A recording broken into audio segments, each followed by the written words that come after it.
রাফি, তোর লাইফের best cinema এটা।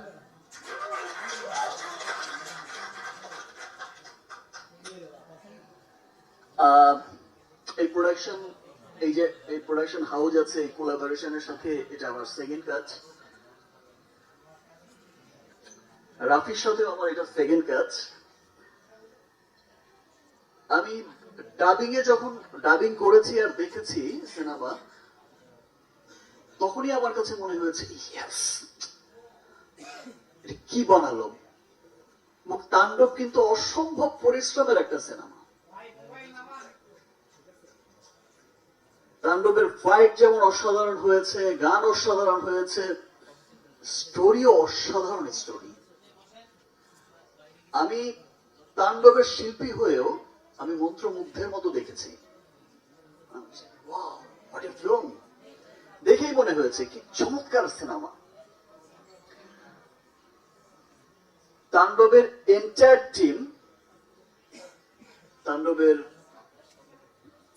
Director Raihan Rafi, script writer Adnan, সামনে বসা আমাদের ডিওপি তাহসিন, এবং এই যে আমার টিমও এখানে বসা, এই যে কস্টিউম, এই চমৎকার চমৎকার কস্টিউম করেছে সান, আমার মেকআপ তারেক। তো এন্টায়ার টিম তাণ্ডবের এত পরিশ্রম করে কাজ করেছে এবং মন দিয়ে কাজ করেছে, এবং তাণ্ডবে এত বড় বড় আর্টিস্টরা এখানে কাজ করেছে। আমার নিজেরই মাঝে মাঝে আমি কি ঠিক করছি, রাফি ঠিক আছে তোমার, কার কথা বলবো তাণ্ডবে? আফজাল ভাই,